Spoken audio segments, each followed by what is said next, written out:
السلام علیکم ورحمۃ اللہ وبرکاتہ نحمده ونصلی علی رسولہ الکریم اما بعد. آج کا سبق سن لیجئے، سبق نمبر 1052.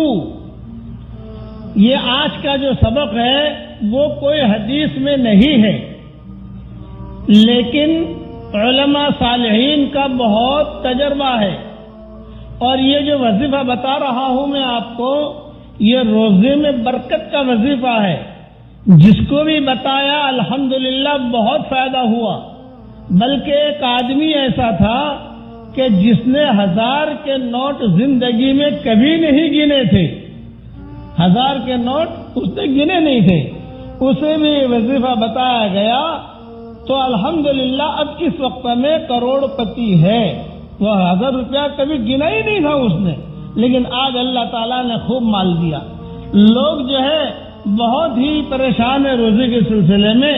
میں ایک مختصر وظیفہ بتاتا ہوں جس پر عمل کرنے سے، لیکن یہ کوئی حدیث میں نہیں ہے، اس کا خاص خیال رکھنا.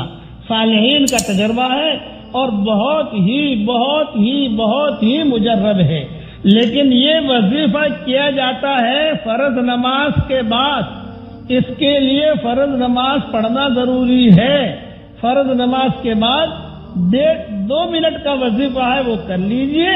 اللہ تعالیٰ آپ کے روزے میں خوب برکت دے گا. نمبر 1، فرض نماز کے بعد یہ پڑھنا ہے. نمبر 2، 1 مرتبہ درود شریف پڑھ لیجئے. نمبر 3، 7 مرتبہ لإلاف قریش پڑھ لیجئے. نمبر 4، پھر 1 مرتبہ درود شریف پڑھ لیجئے.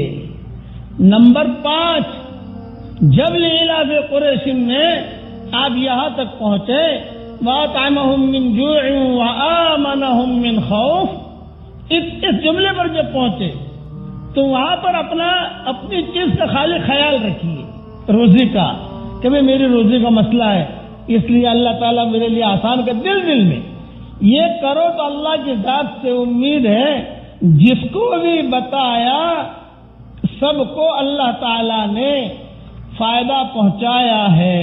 یہ اللہ کا شکر ہے. چونکہ بہت خبریں آتی ہیں، میں اس لیے یہ مختصر چیز بتا دی میں نے. لیکن شرط ہے اس میں فرض نماز کے بعد. کوئی آدمی کہے کہ فرض نماز نہ پڑھوں، نہ، فرض نماز پڑھیے. فرض نماز کے بعد اطمینان سے اپنی جو سنتیں وغیرہ ہے وہ پڑھ لیجئے. جو فرض نماز کے بعد کے اذکار مسنونہ ہے وہ پڑھ لیجئے. جو دعائیں ہیں فرض نماز کے بعد آیت الکرسی ہے، تسبیح فاطمی ہے، وہ ساری کی ساری چیزیں پڑھ لیجئے. اس کے بعد گھر جانے سے پہلے اتنا وظیفہ کر لیجئے، یا خواتین اتنا وظیفہ کر لیں. اپنے بچوں کو بتا دیں.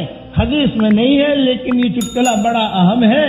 میں اب کیا بتاؤں، اس وظیفے سے کئی غریب بادشاہ بھی بنے ہیں. اب قصہ تو سب سنا نہیں سکتا. گزشتہ زمانے میں جو بادشاہ بنے ہیں وہ اس وظیفے کی وجہ سے بنے ہیں. یہ بھی کتابوں میں لکھا ہے کہ تھا بالکل غریب لیکن اللہ نے بادشاہ بنا دیا، چمکا دیا. اس لیے لوگ بہت پریشان ہیں گھریلو سلسلے میں، روزے کے سلسلے میں. آپ گھبرائیے اور اللہ کے احکامات کو پورا کیجیے، باوضو رہنے کی کوشش کیجیے. یہ تو حدیث شریف میں آتا ہے کہ باوضو رہو تو روزے میں برکت ہوگی. الحمدللہ میں دعا کرتا ہوں کہ اللہ تعالیٰ سب کے لیے حلال مال و منال کے دروازے کشادہ فرمائے.